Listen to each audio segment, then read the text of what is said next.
Salve, galera! Estamos chegando, estamos no ar, estamos juntos nessa quinta-feira que poderia ter um sabor amargo pela derrota que o Fluminense teve em São Paulo, jogando em Barueri contra o Palmeiras.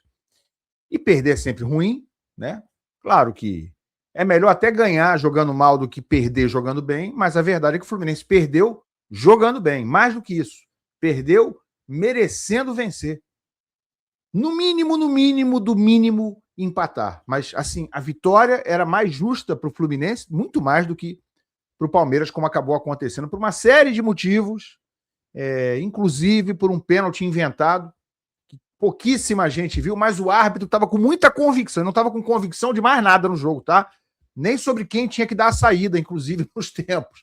O cara estava completamente perdido, mas impressionante a certeza absoluta que ele teve marcando um pênalti que ele viu de primeira que ninguém viu. Tá tudo certo. Vamos falar um pouquinho sobre isso aí, inclusive sobre o erro de direito que aconteceu no jogo, sobre o que poderia dar problema até em tribunal. Pois é, tá dando o que falar sim. E vamos falar sobre escalação do Fluminense, gente. Além de uma atuação muito boa, eu acho que algumas conclusões, para mim, ficaram claras nessa partida de ontem. É verdade. Como é que o Zubeldia vai resolver isso? Está na mão dele e ele tem que resolver. Vem comigo.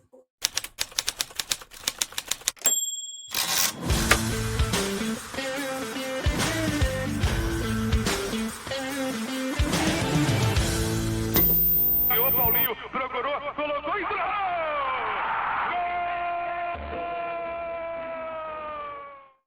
É tapete grená para você, meu amigo que está comigo aqui sempre no canal Ilan FC. Mas se você ainda não está inscrito, cara, você está sempre aqui, não se inscreveu ainda, não sei o que falta, né? Clica aí embaixo no botão da inscrição, é de graça. Estamos aí à beira dos 80 mil, rumo aos 100 mil. Me ajuda demais a inscrição, custa nada, assim como o like. Ó, like, fortalece no like e também no botão do hype aí embaixo, que me ajuda muito no meu trabalho. Muito obrigado, galera. Bom, olha só, galera.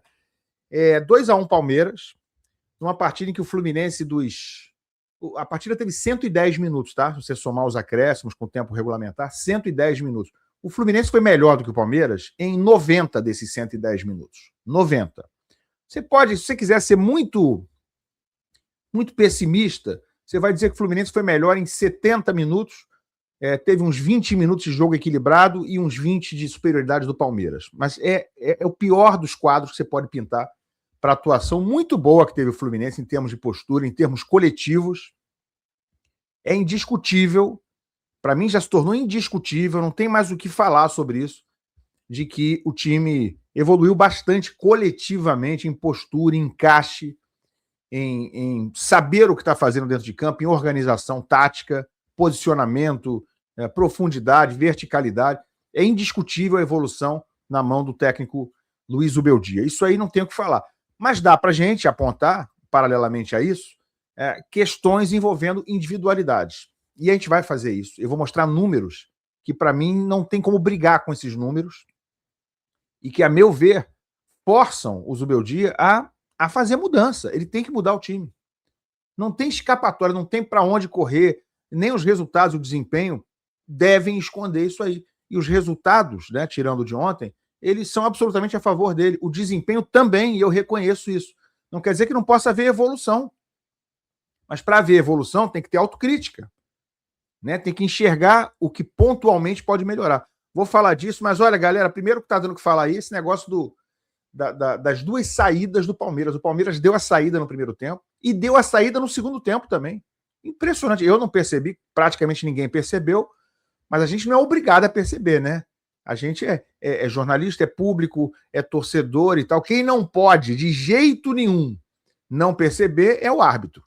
O árbitro está ali só para isso. Nós estamos ali para olhar um monte de coisa, né, para avaliar um monte de coisa. O árbitro está ali só para tomar conta da regra do jogo. Só isso que ele está ali para fazer.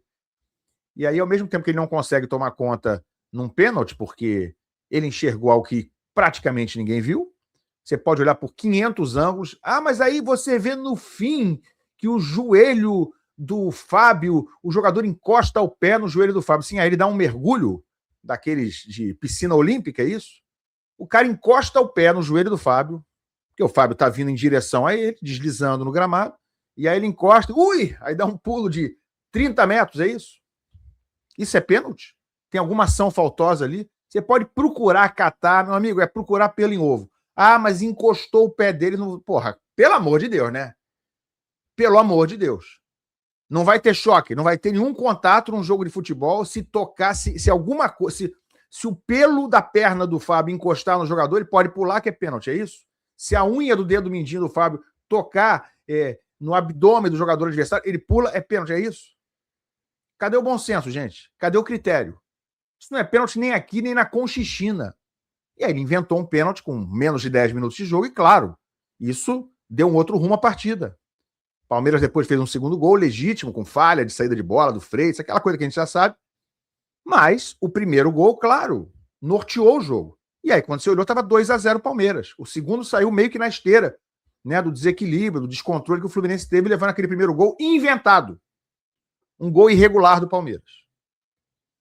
E aí, o Fluminense reagiu, foi bem melhor do que o Palmeiras em boa parte do jogo e deveria ter vencido. Tivesse um centroavante decente, tivesse zagueiros mais confiáveis, venceria o jogo. Só que a questão aí da bola, a saída de bola nos dois tempos do Palmeiras, configura erro de direito, tá dando o que falar, né? O Fluminense poderia até ingressar em juízo, tentar a anulação da partida, mas isso não vai acontecer não, tá, gente? Deixa eu só mostrar como é que tá essa situação, porque o que a dona CBF resolveu fazer é advertir o árbitro por erro grosseiro em Palmeiras e Fluminense. Tá aí noticiando terra, né?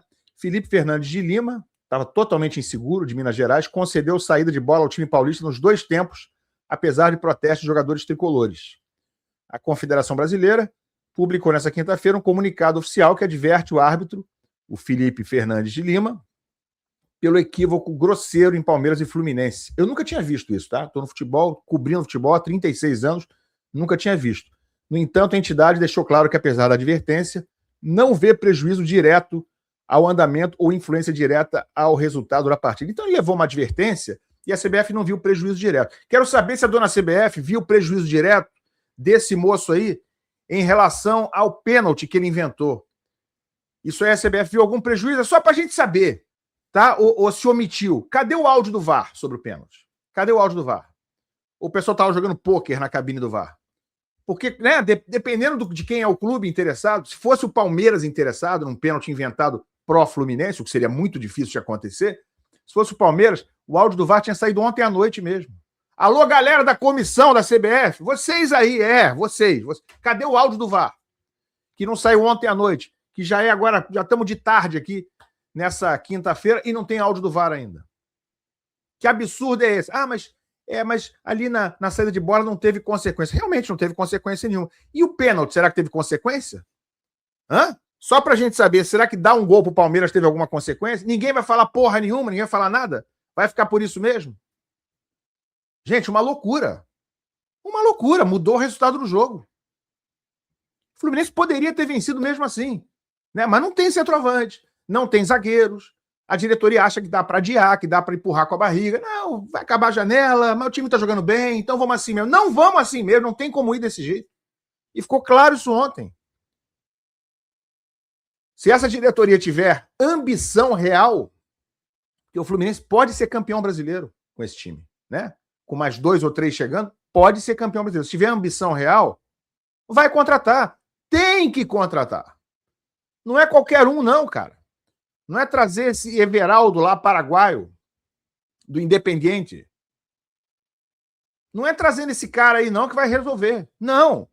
Mas tá cheio de jogador. Na América do Sul, mesmo no Brasil. Mas tem que... Cara, traz alguém.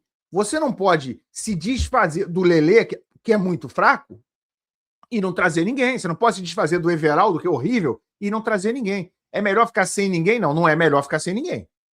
Não é melhor. Você precisa ter alguma opção. Até porque o único que tem lá hoje, o John Kennedy, ele, sinceramente, para mim, não preenche. Não preenche. O John Kennedy entrou ontem, no segundo tempo, e se enrolou de novo com a bola. Gente, se não for finalização com o John Kennedy, se não for o último toque, no máximo um penúltimo e mais um último, se não for isso, esquece. O John Kennedy, para receber aquelas bolas da intermediária, onde ele tem que carregar, driblar 1, driblar 2, esquece, ele se enrola sempre. Tá com 3 bundas o cara. tá pesado, sabe? Não é que ele tá gordo, não, mas ele é um cara que tem uma estrutura hoje pesada. Ele se enrola com a bola ali quando tem que arrancar. Não tem leveza, não tem rapidez. Então o Fluminense não tem nenhum centroavante. O Germancano não é centroavante mais, né, gente? Não sei se é jogador ainda. Então tem que contratar. É obrigatório. Qual é a parte que esses caras não estão entendendo? Traz o Renato Kaiser, cara.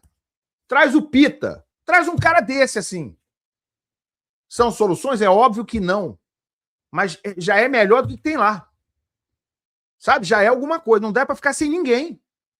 Ninguém. Olha só, não estou defendendo trazer esses caras que eu citei, não, tá? Eu estou dizendo o seguinte: para não trazer ninguém, é melhor trazer alguém. Mas alguém minimamente que possa dar alguma resposta, né? Não é o Evebagre lá do Paraguai, que joga no Independiente. Né? Não é qualquer jabá de empresário, também não é assim. O cara tem que ter algum número, pelo menos. É isso. E, gente, olha só. Sobre quem jogou ontem, ele botou em campo uma escalação esdrúxula, né? Eu tô me referindo ao Ganso. Não ao resto. Porque o resto, quando ele bota essa escalação mesclada, time misto, tem funcionado. E permite que a gente veja como estão os jogadores do grupo, porque ele é muito conservador em relação ao chamado time titular. E aí, quando ele mescla o time, a gente fala, pô, olha só como é que esse cara rendeu, como é que esse outro não rendeu. Primeira coisa, Ganso como centroavante é bizarro. Aliás, o Ganso, em 2026, como titular, é bizarro, cara. Eu já acho que o Ganso, com todo respeito à carreira dele, ao ser humano, não era para estar no Fluminense mais.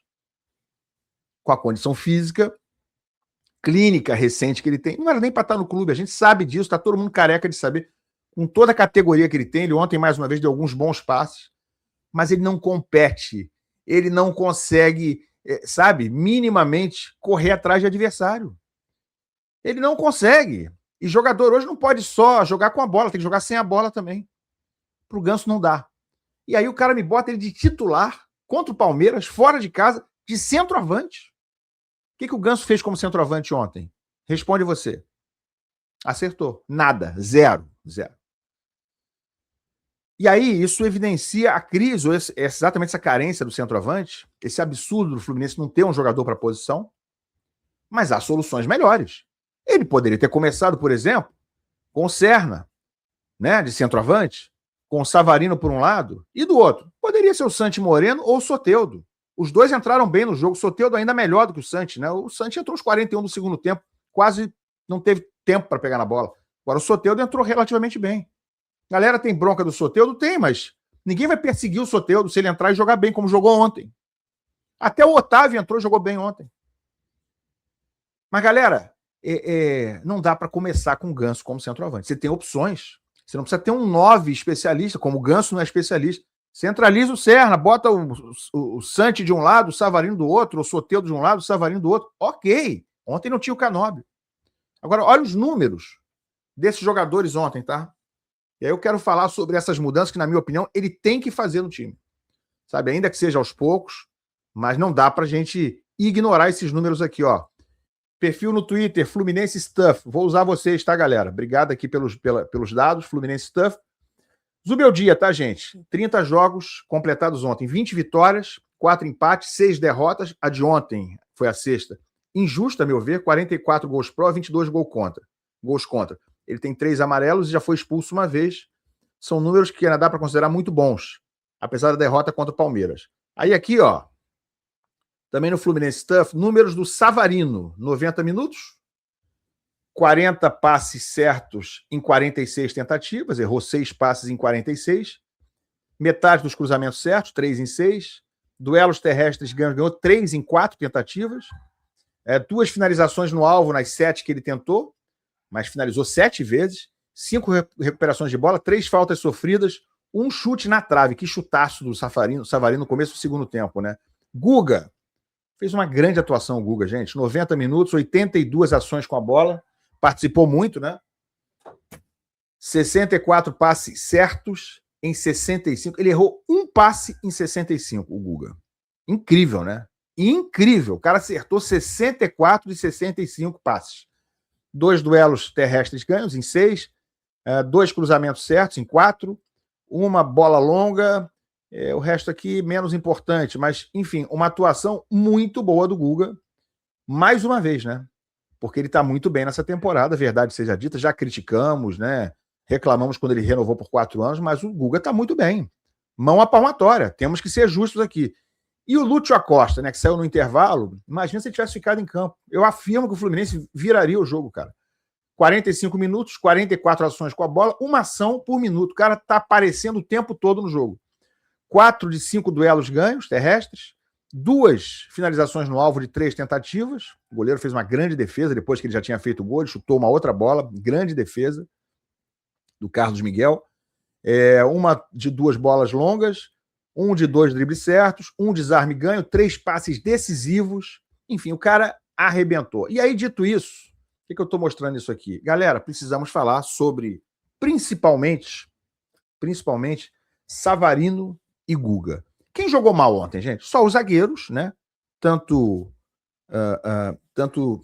Ignacio quanto Freitas comprometeram, mostram que o Fluminense realmente está mal de zagueiro. Eu até acho o Ignacio um pouco melhor do que o Freitas, é mais sério, pelo menos.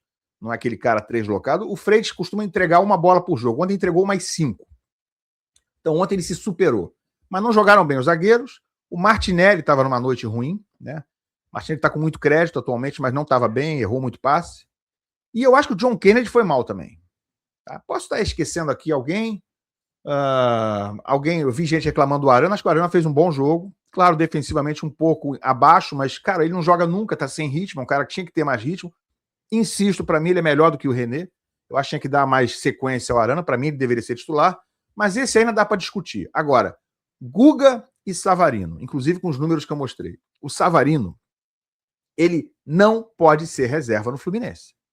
Não só pela forma como foi contratado, pelo dinheiro que está custando, mas ele custou isso tudo, ou foi contratado com essa certa dificuldade, a novela que foi, porque ele é um ótimo jogador. Ele foi um dos protagonistas do Botafogo nas conquistas de 24, do Brasileiro e da Libertadores. Não estamos falando de 10 anos atrás, não, gente. 1 ano e meio atrás. 1 ano e meio atrás, menos até do que isso, ele estava comendo a bola no Botafogo. E é um jogador que ontem, mesmo com pouca minutagem ainda, né? Ontem ele jogou o jogo inteiro, mas ele praticamente tinha jogado muito pouco no Fluminense até agora, com pouca minutagem, sem ritmo de jogo ainda, sem sequência, mostrou essa qualidade, esse refino, esse acabamento, essa margem de erro muito menor do que os seus concorrentes, vamos chamar assim. Savarino tem que ser titular, não sei se já vai ser no fim de semana, mas deveria. No lugar de quem? Cara, escolhe. Ou Serna, ou Canóbio, que são bons jogadores, né? Mas o Bernal não vai estar no fim de semana. Pode ser no lugar do Bernal, ele jogando um pouco mais à frente ali, não sendo atacante, pode jogar Canóbio de um lado, Serna do outro, e o Savarino vindo de trás. Ou bota o Savarino de um lado, Canóbio do outro, Serna como centroavante, centralizado, por que não? Eu faria isso, inclusive. Minha escalação não teria John Kennedy contra o Vasco, teria Serna, Canóbio, né? Serna no meio, Canóbio de um lado, Savarino do outro. Ponto. É isso. E o Guga, gente? Por que o Guga hoje não merece ser considerado ou ter a sua titularidade considerada? O Samuel Xavier tá jogando essa bola toda? Não tá não, cara. Não tá não. Não tá fazendo jogos ruins, digamos assim, mas o Guga hoje está jogando mais do que o Samuel. E não é de agora, é de alguns jogos. Guga ataca, defende, combate, participa na construção das jogadas, está em todos os lugares do campo, se movimenta muito mais do que o Samuel. Tem mais pulmão hoje que o Samuel. Eu acho que essa briga aí, ela é um pouco mais polêmica. Mas hoje, Guga está jogando mais do que o Samuel Xavier. Se fosse por meritocracia, e não por antiguidade posto, o Guga hoje tinha que ser titular. Assim como o Savarino precisa ser titular do Fluminense. Então são mudanças pequenas. A gente não sabe nem se o Lúcio Acosta vai estar em campo, né? Se machucou ontem, Bernal se machucou, mas Bernal está suspenso, não vai poder jogar, de qualquer maneira. Mas o Lúcio é dúvida para o jogo contra o Vasco. Se ele não jogar, aí mesmo que o Savarino já está com o lugar dele resolvido. Espero eu, né? Que ele não me apareça com ganso no lugar do Lúcio. Mas essas são mudanças pequenas, dentro de um contexto que está funcionando, de um coletivo que tem sido forte, mas que não impede a gente apontar, olha, isso aqui pode melhorar. Porque o que a gente quer não é ver um time jogando bem e poder falar, puxa, o Fluminense está jogando bem. Não, o torcedor quer ganhar. O torcedor quer ser campeão, ou deveria querer. Então, vamos botar ambição nisso aí, né, gente? Zubeldia, né? Vamos esquecer um pouquinho essa panelagem, esse negócio de não, esse é o meu time titular. Pode ser conservador, mas até a página 3, até a página 4. Não dá para ignorar, para ser cego, né? Para fingir que não está enxergando as patacoadas do Freitas, por exemplo, e os jogadores que estão pedindo passagem. Tá? Citei aqui pelo menos 2 que, a meu ver, hoje já deveriam começar a ganhar oportunidade de titular. O Savarino para ontem. E o Guga, a meu ver, por questão de justiça, poderia tranquilamente também assumir ali a camisa da lateral direita. O que você acha? Bota a opinião aqui embaixo. Se inscreve no canal, larga o hype. Mas comenta aí, galera. Quero saber a opinião de vocês, tá? Abraço, a gente se vê. Deixa o like aí.